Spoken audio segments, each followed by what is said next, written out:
The mining colony of Tarova never slept. Its massive excavation machines carved endlessly into the planet's crust, harvesting the precious crystals that powered half the galaxy's ships. Dominic Reed wiped the sweat from his brow as he finished calibrating the drill on Sector 7.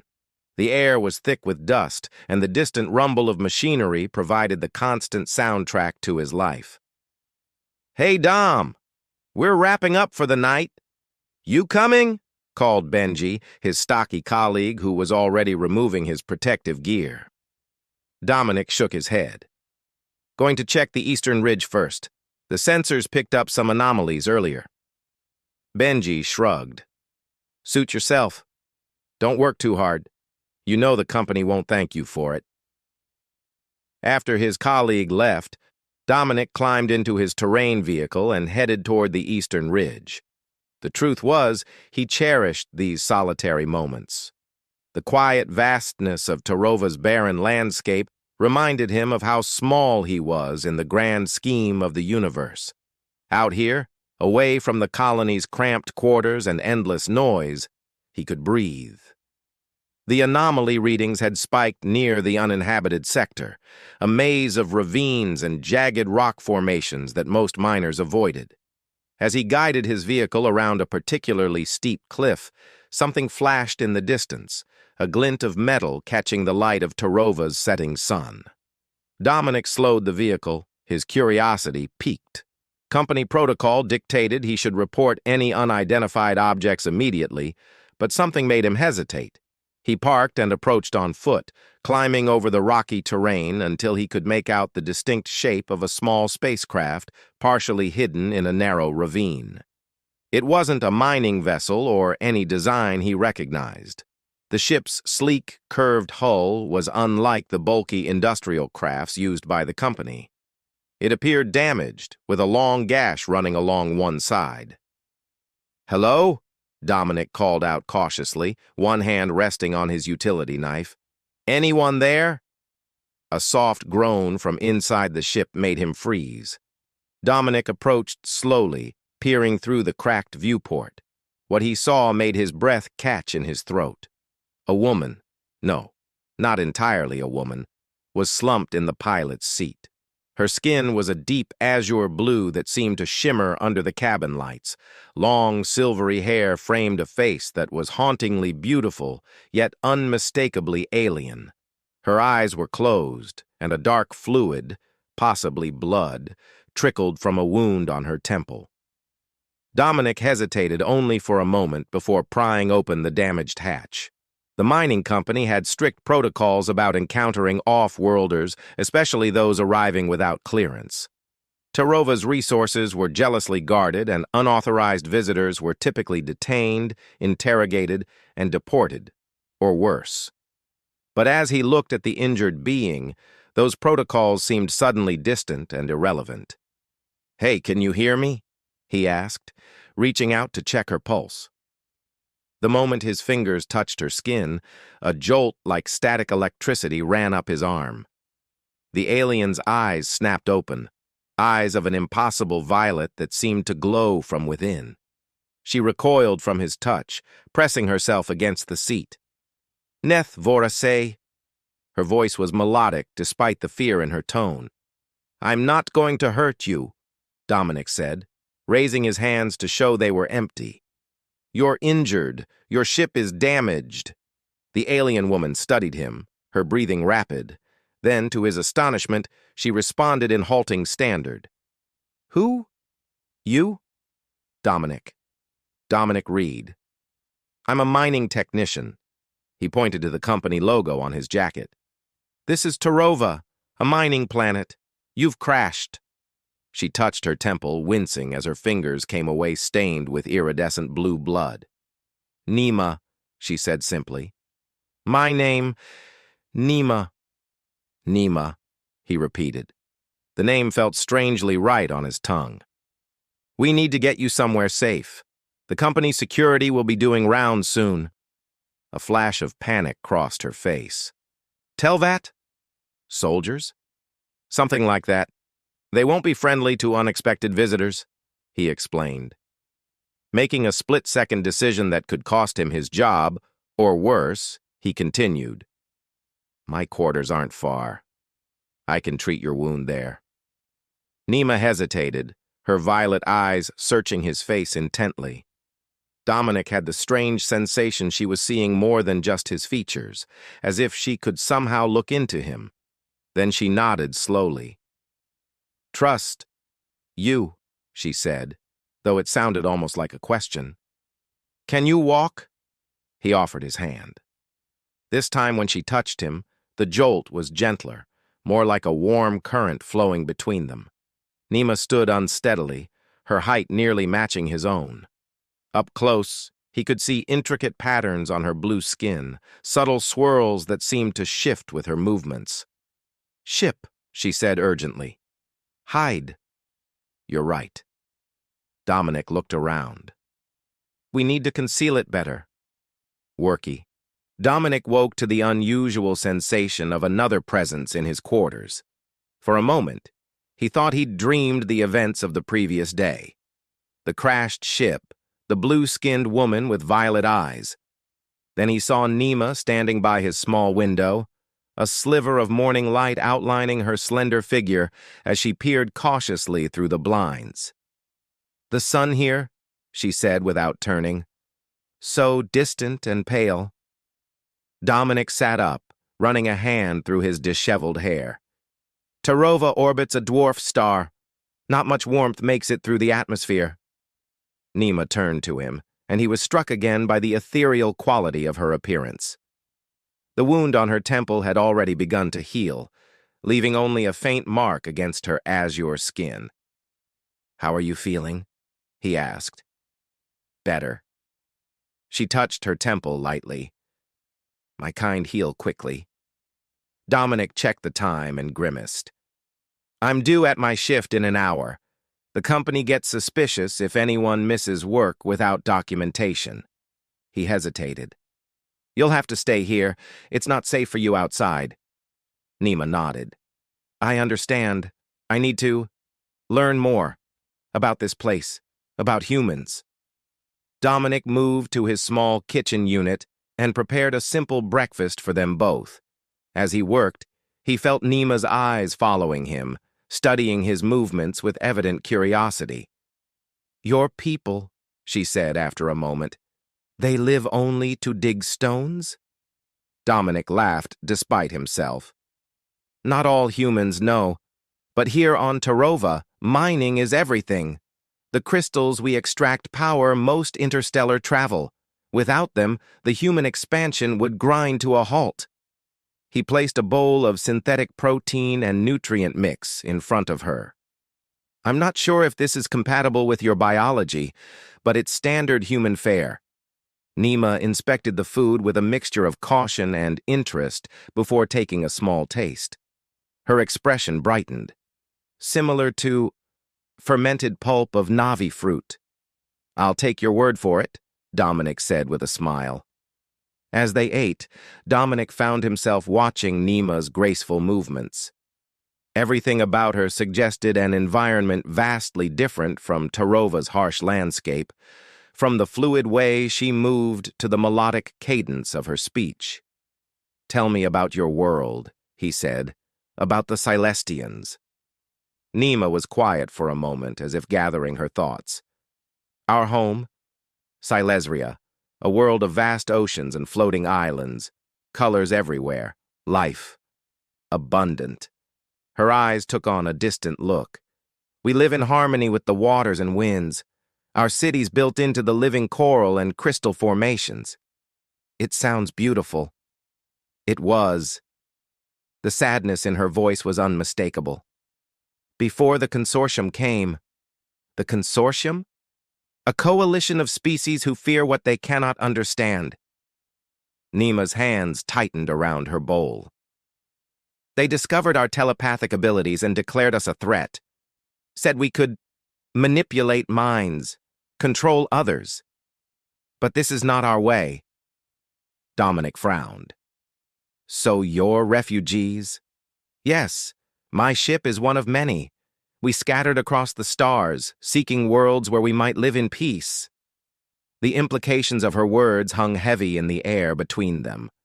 If what she said was true, then helping her might put him at odds with not just the mining company, but potentially the entire human alliance, depending on their stance toward this consortium. Yet something in him rejected the notion of turning her away.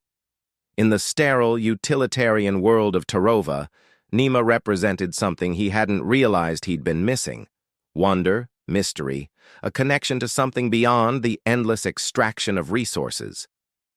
"We need to fix your ship," he said decisively.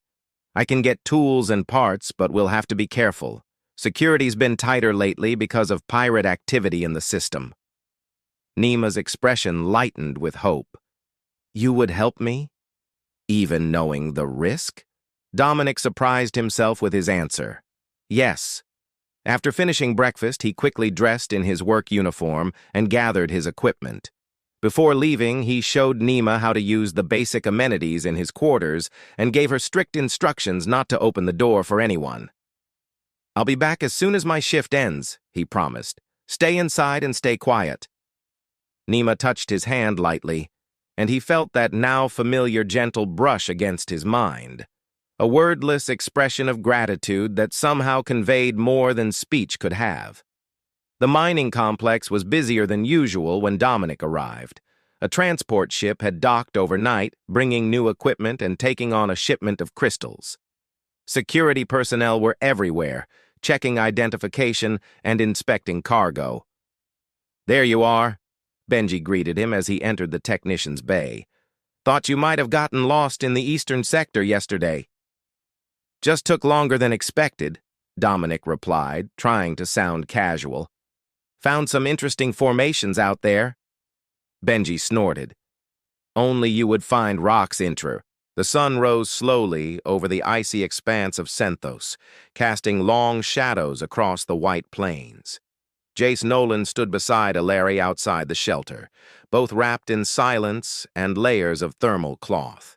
The air was sharp, but the storm had passed, leaving behind a quiet that felt heavy with expectation.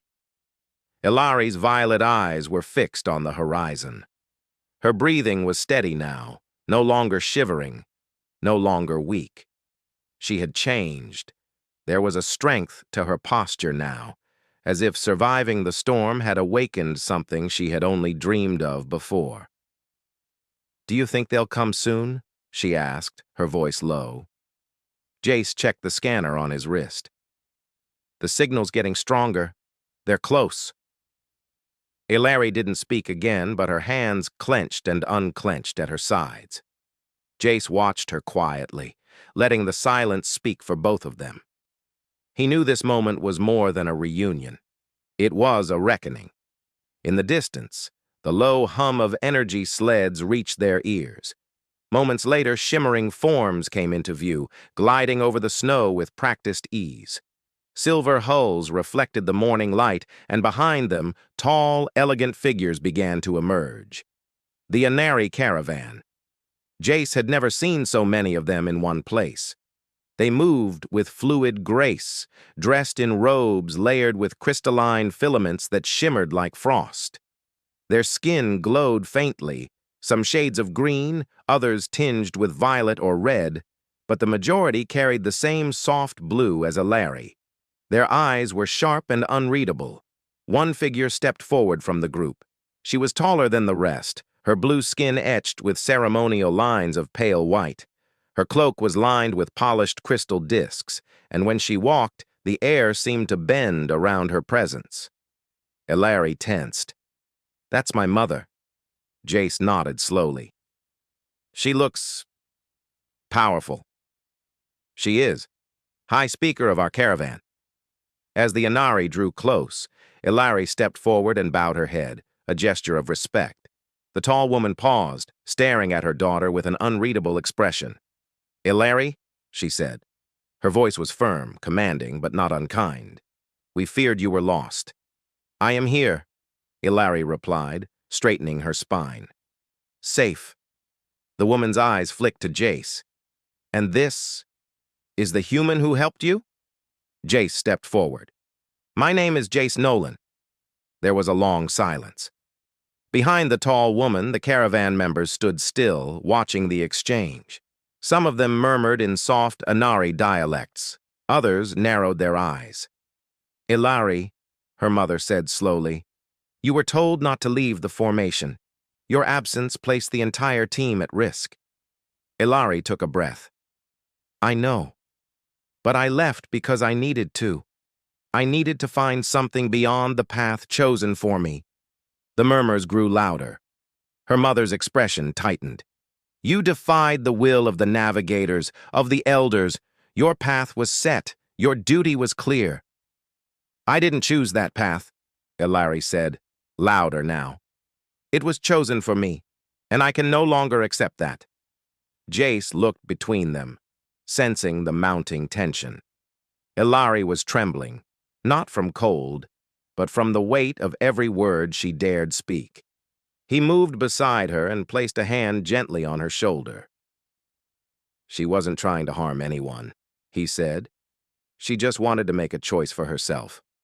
Where I come from, that's something we all do." Several Anari looked at him sharply, and a red-skinned elder stepped forward. "You speak of freedom, human, but freedom without order brings ruin. Our people thrive because we follow structure and purpose." Jace met the elder's gaze. "And yet, how many of your people wonder what lies beyond that structure? How many are afraid to speak it out loud?" A murmur rippled through the crowd again. Ilari's mother turned toward her people. "Silence." The voices faded. Ilari looked at her mother, eyes bright with determination. "I didn't leave to shame you. I left because I couldn't breathe under our rules anymore. I needed to understand kindness, to know what it means to choose." A younger Anari stepped from the crowd, a green-skinned man with a silver braid. "I believe her," he said. "We all feel it, the pressure to obey, the fear of stepping outside, but I never had the courage to speak." His words caused a stir. More eyes turned toward Ilari, this time with less judgment and more uncertainty. Ilari's mother looked at the young man, then back to her daughter. Her voice, when she spoke again, was quieter. "You were always different, Ilari. You asked too many questions, wanted too many answers." "I only wanted the truth," Ilari said. "The kind I found in a stranger's kindness, not in the rituals we perform." Jace remained silent now, letting her take the lead. He knew the battle had shifted from survival to change, and Ilari was carrying its weight. Another elder, female, her skin deep violet and her voice like wind through reeds, stepped forward. "And what do you seek, child? To destroy." The horizon was a jagged streak of silver and shadow as Jace and Ilari stood beneath the pale sun of Senthos. The Anari caravan had offered transport, but Ilari had declined. "This is a journey I must make on foot," she had said. "With you." And though Jace had questioned it, half joking about the freezing winds and unknown dangers, he had not hesitated to go with her. Their goal lay many kilometers away, the Anari homeworld shuttle, hidden beyond the knife-edge ridges and frozen ravines of the southern icefold. It was the ship that had brought Ilari here, and the one that would soon return her to Vidian. They walked in silence at first. The terrain was cruel, ice fractured into uneven shelves, long fields of wind-sculpted snow, and valleys where frost bloomed like glass thorns. But they moved in rhythm, side by side. It no longer felt like escape or mission. It felt like something else, like purpose, like trust. Jace adjusted the straps on his pack and glanced sideways. "You know this is probably the worst hiking trip I've ever been on." Ilari looked at him and smiled. "That's because you've never walked with someone who doesn't fear the cold." "I don't fear it," Jace replied, shivering. "I just don't trust it." They shared a laugh, soft but real, and it echoed across the icy plain like something precious. The sun slid behind a thick bank of clouds, and the wind began to pick up. It hissed across the snow, lifting powder into spiraling ghosts. Ilari paused near a jagged outcrop of rock that pierced the snow like a blade. "We can shelter here," she said, her voice low. Jace knelt beside her, pulling out a compact heater from his pack. As he set it between them, Ilari unfastened a clasp on her cloak. Underneath, her skin shimmered faintly, crystal veins lit by bioluminescence, casting subtle pulses of color across her arms and throat. He hadn't noticed it before. "You're glowing," he said. "It happens when we're—" She hesitated, her expression suddenly unreadable. "When we feel strong emotion." Jace met her gaze. "What kind of emotion?" A breath. "Hope and warmth." The heater flared gently between them. Around them, the wind screamed. But Jace felt none of it. All he saw was the way her violet eyes lingered on him, softer now, unguarded. "I used to think duty was all I had," Ilari murmured, her voice lost to all but him. "But since that night in the tent, I've been feeling everything I was taught to suppress." Jace leaned forward, elbows resting on his knees. "You don't have to hide any of it. Not from me." She looked at him a long time. "I know." They camped in the shelter of the rocks until morning. When they woke, the storm had passed and the sky was painfully clear. Pale blue stretched in all directions, and the snow sparkled like powdered glass. Their journey resumed. Around midday, they reached a long, frozen canyon, walls slick with translucent ice, floor crisscrossed with ancient Inari harvest tunnels. The scanner showed unstable ground. Jace clicked his tongue. "We'll need to rope in." "I can cross alone," Ilari offered. "I move lighter." He looked at her. "You're not crossing alone." Together, they secured lines between outcrops and used their crampons to descend into the icy trench. Wind whistled through the gaps above, and the ice groaned beneath their feet. As they edged across a narrow beam of frost-covered rock, the path crumbled beneath Jace. His foot slipped, the world spun. But Ilari caught his arm. Her grip was stronger than he expected, not just strength, intention. With one sharp pull, she hauled him back onto solid ground. They fell in a heap, tangled in ropes, breathing hard. For a moment, neither of them moved. Then Jace laughed shakily. "Remind me to never underestimate you again." Ilari was on top of him, her face inches from his, her eyes locked on his, breath warm in the frigid air. "You already did," she said softly. Something passed between them, like lightning beneath the skin, but tender, charged with all the things they hadn't yet said. She moved off him gently, helping him to sit. But her fingers lingered just a moment longer than necessary. That evening, they made camp beneath a crystalline overhang. Jace lit a small lamp, while Ilari gathered flat stones to build a wind wall. As the stars emerged overhead, brilliant and cold, Jace broke the silence. "Do you miss it? Your home?" Ilari stared at the stars. "Yes, but not the way I used to. I thought I would ache to return. But now, I fear I won't recognize the girl who left." "Maybe that's not a bad thing." "No," she whispered. "It isn't." Jace hesitated, then reached into his jacket. From a small inner pocket, he pulled out something wrapped in faded cloth. He unwrapped it slowly, revealing a broken ceramic pin, an old Earth family keepsake. "This was my sister's," he said. "She gave it to me before I left Earth, said it was to remind me who I am." Ilari studied it. "And has it?" He summed. The twin suns of Vidian bathed the capital city in soft gold and indigo hues as they crested the morning skyline. Light glimmered off the crystal spires and arched bridges that connected the city's soaring towers. Everything gleamed, precise, orderly, perfect. But beneath the surface, change stirred like distant thunder in the veins of the Inari. Ilari stood at the center of her private chamber atop the high embassy dome, her ceremonial robes folded neatly beside her. She had chosen not to wear them. Instead, she dressed in a simple indigo wrap that left her shoulders bare and allowed the glow of her crystal-threaded skin to shine freely. No more symbols of a role she hadn't chosen. Today, she would speak as herself. She walked to the window, resting her fingers on the transparent stone. The council spire loomed across the central platform, a long, triangular construct of light and steel that stretched toward the sky like a spear aimed at the stars. That was where she would go. Behind her, the doors hissed open. "You don't look nervous," Jace said gently as he stepped in. Ilari turned, smiling. He wore a clean-lined tunic made for him by Inari tailors.